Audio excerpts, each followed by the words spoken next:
پوچھا تم نے بتا کیوں دیا؟ یہ تو بہت سیفریٹ جگہ پر رکھی ہوئی تھی اور تم بچے تھے، ہم تمہاری تلاشی تھوڑی لیتے، لیکن تم نے بتا کیوں دیا؟ اس بچے نے کہا کہ میری ماں نے چلتے وقت مجھے نصیحت کی تھی کہ بیٹے حالات کتنے بھی بد سے بدتر ہو جائیں، نازک ہو، کتنے بھی خراب حالات آ جائیں، لیکن جھوٹ کبھی کسی حال میں مت بولنا۔ میں چلتے وقت اپنی ماں کی نصیحت کو گاٹھ باندھ لیا، اور آج جب موقع آیا تو میں کیسے جھوٹ بول دیتا، میں اپنی ماں کی نصیحت کو کیسے ٹھکرا دیتا۔ چور پر بڑا اثر پڑا کہ یہ بچہ اپنے ماں کی نصیحت کو اتنا مانتا ہے، اور ہم کو دیکھو کہ ہم اپنے رب کی، اپنے اللہ کی ساری زندگی نافرمانی میں نے گزار دی۔ وہ چور اپنے سردار کے پاس اس بچے کو لے گیا، اس کی صداقت بتلائی، چوروں کے سردار پر بھی بڑا اچھا اثر پڑا، بڑا اچھا اثر پڑا، اور اس نے بھی نصیحت حاصل کرتے ہوئے سارے لوگوں کا سامان واپس کر دیا، سب کا سامان واپس کر دیا، اور توبہ کر لی، تائب اللہ ہو گیا، اللہ سے سچے دل سے توبہ کر لی۔ اور میرے بھائیو غور کیجئے، یہ چھوٹے سے بچے کو ایسا صالح اور نیک بنانے میں اس کی ماں کا کردار۔ ادھر سلطان ڈاکو کی مثال میں نے دے دی، ادھر میں نے عبد القادر جیلانی کی مثال دی۔ اس کو ڈکیت بنانے والا، قاتل بنانے والی بھی ماں تھی، اور اس بچے کو اچھی تربیت دینے والی بھی، سچ بولنے کی نصیحت کرنے والی بھی ماں تھی۔ اور ایسی مائیں معاف کیجئے گا، بہت ہی معذرت کے ساتھ انسٹاگرام پہ ڈانس کرنے والی لڑکیاں ایسی مائیں نہیں بن سکتی ہیں۔ ایسی مائیں مدرسوں سے ہی نکلیں گی، دینی تعلیم سے آراستہ اور پیراستہ ہو کر نکلیں گی، وہی ایک کردار ادا کر سکتی ہے۔ وہ ابن ربیعہ کا واقعہ اٹھایا، آپ نے کبھی دیکھا؟ وہ ابن ربیعہ جن کے باپ ایک سفر میں گئے اور بیوی کے پیٹ میں بچہ تھا، حاملہ تھی ان کی بیوی، اور کہا کہ میں سفر پہ جا رہا ہوں، کچھ دنوں میں لوٹ کے آ جاؤں گا۔ 20,000 دینار دے کر گئے تھے کہ میری بیوی اگر بچہ پیدا ہوگا تو اس کی اچھی تربیت کرنا، یہ لو، کھانا پینا، بچے کی صحت و تندرستی میں لگانا۔ اور یہ کہہ کر ابن ربیعہ کے باپ جب سفر میں چلے جاتے ہیں تو جانتے ہو کتنے سال کے بعد لوٹے؟ 1 نہیں، 2 نہیں، 3 نہیں، 4 نہیں، 5 نہیں، پورے 27 سال کے بعد ابن ربیعہ کے باپ جب لوٹتے ہیں، جب واپس آتے ہیں ربیعہ، ان کو پتا نہیں، بیوی کو خبر پہنچاتے ہیں کہ میں آ گیا ہوں۔ بیوی نے کہا کہ ظہر کی نماز اور عصر کی نماز مسجد میں پڑھ لیجئے گا، میں گھر میں کچھ تیاری میں لگی ہوں، آپ کے آنے کا استقبال میں کر رہی ہوں، لہذا ڈائریکٹ گھر کے اندر مت آنا۔ کہا ٹھیک ہے۔ ربیعہ ابن الفروخ جا کر مسجد میں ٹھہر جاتے ہیں، کیا دیکھتے ہیں کہ ظہر کے اندر کوئی بہت اچھی شکل و صورت کا خوبصورت بچہ نماز پڑھا رہا ہے، جس کی عمر 25-26 سال ہے۔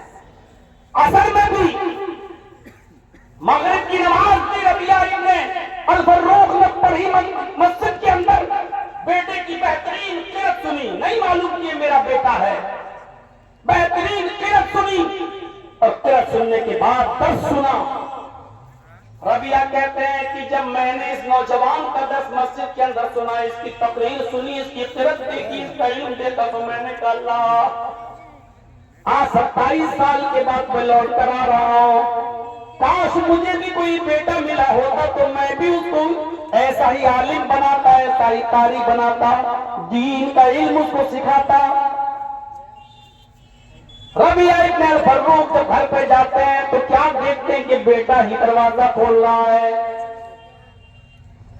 بیوی نے بتایا کہ یہ تمہارا بیٹا ہے جو آج سے 27 سال پہلے تم اس کو میرے پیٹ کے اندر چھوڑ کے گئے تھے۔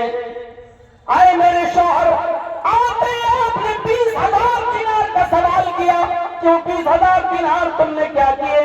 اے میرے شوہر، تمہیں 20,000 دینار زیادہ محبوب ہے یا یہ بچے کا علم تمہیں زیادہ محبوب ہے؟ میں نے ان 20,000 دینار کو میں نے اس بچے کی بہترین تعلیم میں اور تربیت میں لگا دیا ہے۔ ربیہ چیخ کر کہتے ہیں اے میری بیوی تم نے 20,000 دینار کو ضائع نہیں کیا ہے، تم نے مجھے ایک نیک بیٹا دیا ہے، اس بیٹے کی میری غیر موجودگی میں اچھی تربیت کی ہے، اس کو اچھی طریقے سے تعلیم دی ہے اور دین کا ایک بہت بڑا عالم بنا دیا ہے۔ باپ نہیں ہے، ماں کا کردار دیکھیے کہ ماں کتنی بہترین طریقے سے بچے کی تربیت کر رہی ہے، کتنے اچھے انداز سے بچے کی تربیت کر رہی ہے۔ ہاں باپ کا بھی کردار ہوتا ہے، ماں ہی کا نہیں، باپ کا بھی کردار ہوتا ہے۔ سنیے، جب یوسف علیہ السلام جو مختلف مراحل سے گزرے، چھوٹے تھے، بچے تھے، بھائیوں نے کنویں میں پھینک دیا، قافلہ آیا اس نے نکالا، مصر کے بازار میں بیچ دیے گئے چند سکوں میں، وَشَرَوْهُ بِثَمَنٍ بَخْسٍ دَرَاهِمَ مَعْدُودَةٍ، چند سکوں میں بیچ دیے گئے اور چند سکوں میں جب بک گئے، بادشاہ مصر کے گھر میں پلے بڑے پروان چڑھے، بادشاہ جوان ہوئے، بادشاہ کی بیوی نے غلط نظر ڈالی، دروازے بند کر کے ان کو اپنی طرف مائل کرنا چاہا، وہاں سے بچے، مختلف مراحل سے گزرنے کے بعد بادشاہ کی بیوی نے غلط الزام لگا کر یوسف علیہ السلام کو جیل میں بھجوا دیا۔ کئی سال تک، بعض مفسرین نے لکھا 7 سال تک وہ جیل میں رہے، بالآخر خواب کی تعبیر کا علم ان کو دیا گیا اور اسی کی وجہ سے پھر وہ جیل سے نکالے گئے اور بادشاہ مصر بنے، مصر کے بادشاہ بنے۔ سوچئے کتنے سے تھے چھوٹے سے، تب سے گائے اور آج جوان ہو چکے ہیں۔ بادشاہ کی بیوی کی بات کمانی تو 7 سال جیل میں بھی گزارا ہے، اس کے بعد جب وہاں سے نکلے تو ملک مصر کے بادشاہ بن گئے، اور جب بادشاہ بن گئے تو انہوں نے سوچا کہ اب میں اپنے باپ کو ایک قمیص بھیجتا ہوں تاکہ وہ میری قمیص سے پہچان جائیں گے کہ یوسف کی قمیص ہے۔ وہی پرانی قمیص جو یوسف کو جو ہے، جو جس وقت وہ گئے تھے اور بھائیوں نے پھینکا تھا، اس وقت کا وہ کپڑا یوسف کے پاس رکھا ہوا تھا۔ حضرت یوسف علیہ السلام نے اپنی وہ قمیص اپنے قاصد کو دی اور قاصد کو دینے کے بعد کہا کہ جاؤ، یعقوب نام کا ایک آدمی آپ کو فلاں فلاں ملک میں ملے گا، یہ قمیص اس کو دے دینا، میری طرف سے یہ ہدیہ ہے۔ اس کے لیے بتایا نہیں کہ وہ میرا باپ ہے۔ جب وہ قاصد یعقوب علیہ السلام کے پاس آیا اور یعقوب علیہ السلام سے کہا کہ مصر کے بادشاہ نے تمہارے لیے قمیص بھیجی ہے، یعقوب علیہ السلام نے اس قمیص کو دیکھا، اس کی خوشبو کو سونگا تو پہچان گئے کہ یہ قمیص تو میرے بیٹے کی قمیص ہے، یعنی میرا بیٹا زندہ ہے، یوسف علیہ السلام اس دنیا میں موجود ہے، یوسف میرا بیٹا زندہ ہے۔ تو جانتے ہو یعقوب علیہ السلام نے اس قاصد سے کیا سوال کیا؟ اس قاصد سے پوچھا کیف ترکتہ،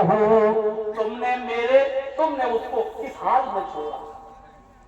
غور کیجئے گا اس بات پر، یہ آپ کے لیے بڑی اچھی نصیحت ہے۔ کیف ترکتہ، تم نے کس حال میں چھوڑا ہے اس کو، جس نے یہ قمیص دی، اس کو تم نے کس حال میں چھوڑا ہے؟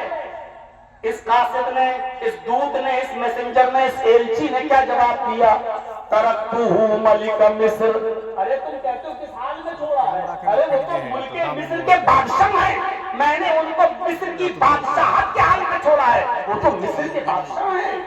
حضرت یعقوب علیہ السلام نے فرمایا لا اسألکم عن ھذا ولکن اسألکم عن ای دین ترکتہ، میں تم سے یہ نہیں جاننا چاہتا ہوں کہ تم نے اس کو بادشاہ کی حالت میں چھوڑا یا کہ کس حال میں چھوڑا، میں یہ نہیں جاننا چاہتا۔ یہ نہیں، باپ کو خوشی ہی نہیں ہوئی یہ سن کر کے میرا بیٹا ملک کا بادشاہ ہے۔ آج باپ کو خوشی ہوتی ہے میرا بیٹا MLA ہے، آج باپ کو خوشی ہوتی ہے کہ میرا بیٹا چیئرمین ہے، آج باپ کو خوشی ہوتی ہے کہ میرا بیٹا اس عہدے پر فائز ہے۔ جب قاصد نے کہا کہ وہ تو ملک مصر کے بادشاہ ہیں، تو یعقوب علیہ السلام جو اتنے دن اپنے بیٹے کی جدائی میں تھے، ان کو فرق نہیں پڑا، کہتے کہ میں یہ نہیں جاننا چاہتا، اٹھاؤ تفسیر ابن کثیر، کہتے لا اسألکم عن ھذا، میں یہ نہیں جاننا چاہتا کہ وہ ملک کا بادشاہ ہے یا کیا ہے، یہ نہیں جاننا چاہتا۔